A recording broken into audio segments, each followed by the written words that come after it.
અયોધ્યા અને આસપાસના વિસ્તારોમાં કાવડીઓને ફૂલોની છાંટ સાથે હાર્દિક સ્વાગત. પ્રધાનમંત્રી નરેન્દ્ર મોદી 27 જુલાઈ 2025ના રોજ તમિલનાડુના અરિયારુડ જિલ્લામાં આવેલું ગંગરેકોંડા ચોલાપુરમનો દોરો કરશે.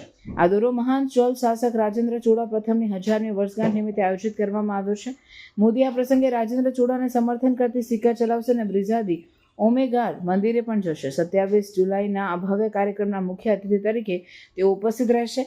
ગંગેકોંડા ચોલાપુરમની ઐતિહાસિક ઓળખ અને ચોલ સામ્રાજ્યની ગૌરવશાળી વારસાને જીવંત કરવા માટે અનેક તૈયારી ચાલી રહી છે. આ દરમિયાન પ્રખ્યાત સંગીતકાર ઇલૈયારાજ 20 મિનિટનું વિશેષ સંગીત કાર્યક્રમ પ્રદાન કરશે. આ કાર્યક્રમ ચોલ સંસ્કૃતિ અને ઐતિહાસિક મહત્વ દર્શાવશે. સાથે જ સ્થાનિક ઇતિહાસકારોએ રાજેન્દ્ર ચોળા દ્વારા બનાવેલ પ્રાચીન જળાશય પોનેરીનું પુનઃનિર્માણ કરવાની માંગણી કરી છે, કારણ કે તે હાલ તૂટેલું છે. પોનેરી જળાશય, જેને ચોલ ગંગમ પણ કહેવામાં આવે છે, અંદાજે 17 કિલોમીટર લાંબો છે અને ખેતી અને જળ સંરક્ષણ માટે મહત્વપૂર્ણ હતો.